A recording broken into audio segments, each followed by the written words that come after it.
du bonheur. Pour moi, c'est un rêve de gamin qui se réalise, d'organiser une épreuve de montagne où chaque cycliste soit accueilli et puis considéré. Le jeune Missler a quitté ses oripeaux de Ormereau des Vosges. Il vient de revêtir le costume de roi de la montagne. Fou peut-être, mais libre et fier de l'être.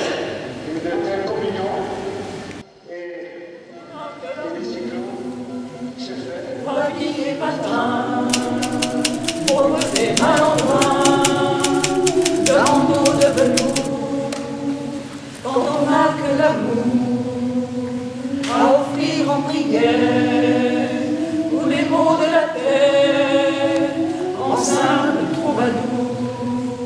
Quand on n'a que l'amour à offrir à cela.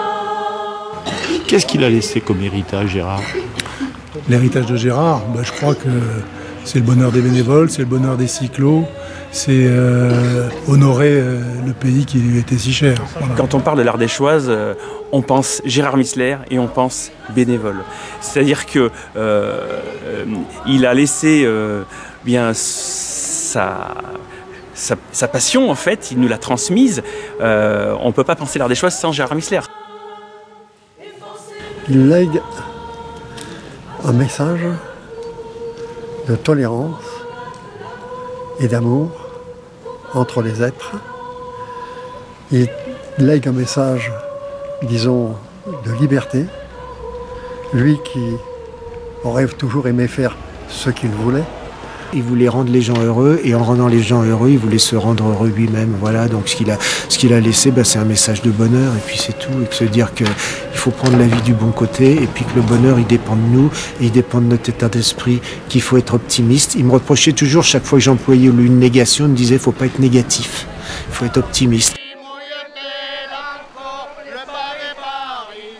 De partout, c'est fabuleux. C'est comme le soleil, c'est plein de créativité et de bonheur et de plaisir.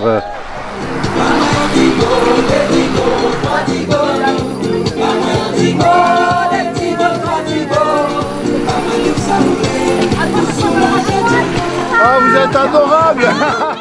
Il est parti chercher son vélo, donc je crois qu'il était essentiel pour chacun donc de rendre hommage à celui qui nous a fait vivre autant d'émotions positives et puis qui a œuvré de façon magistrale pour rendre l'Ardéchoise ce qu'elle est actuellement.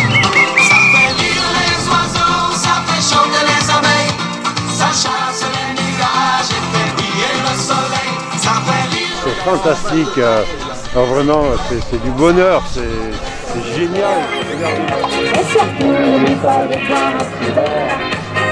il nous sert de fin et de poussière.